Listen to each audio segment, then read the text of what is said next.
ডাক্তারবাবু যে আমার গলায় এগুলো দুধ ব্যথা করছে, জল কিনতে পারছে না।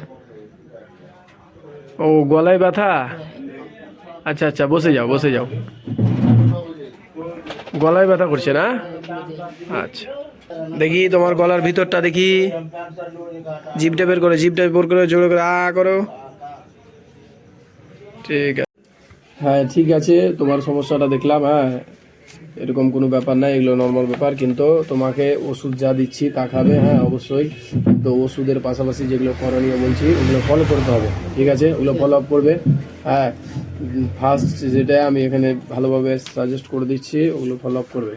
ফার্স্ট যেটা সেটা হচ্ছে গরম জল কন্টিনিউ খেতে থাকবে। হ্যাঁ, গরম জল অবশ্যই খাবে। হ্যাঁ, গরম জল সব সময় খাবে, ওষুধ খাবে তাও খাবে, এমনি টাইম তাও খাবে, গরম জলটা খেতে থাকতে হবে। হ্যাঁ, সেকেন্ড যেটা মেন হচ্ছে সেটা হচ্ছে লবণ জল গরম করবে। হ্যাঁ, লবণ জল গরম করবে, লবণ জল গরম করে গার্গিল করতে থাকবে, ঠিক আছে? লবণ আর জলকে গরম করবে, গরম করে মুখের মধ্যে নেবে, খুব বেশি গরম নয়, নাহলে আবার মুখ পুড়ে যাবে। একটু গরম থাকবে হালকা, নিয়ে একবার গড়গড়ি করবে। হ্যাঁ, তাহলে কী হবে, তাড়াতাড়ি রিলিফ হবে। এবং আমি যে মেডিসিনটা দিচ্ছি, হ্যাঁ এই যে ব্যথার ওষুধটা, ব্যথা বেশি উপভোগ হলে খাবে, ব্যথা যদি বেশি মনে হয় তাহলে খাবে, ব্যথা কমে যাবে। হ্যাঁ, আর এই অ্যান্টিবায়োটিকটা, হ্যাঁ অ্যাজিথ্রোমাইসিন অ্যান্টিবায়োটিক দিলাম এটা।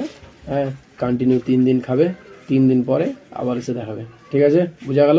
হ্যাঁ, কিন্তু অবশ্যই যেগুলো আমি বললাম অ্যাডভাইস ওইগুলো অবশ্যই ফলো আপ করবে। হ্যাঁ, ঠিক আছে? ঠিক আছে। ঠিক আছে।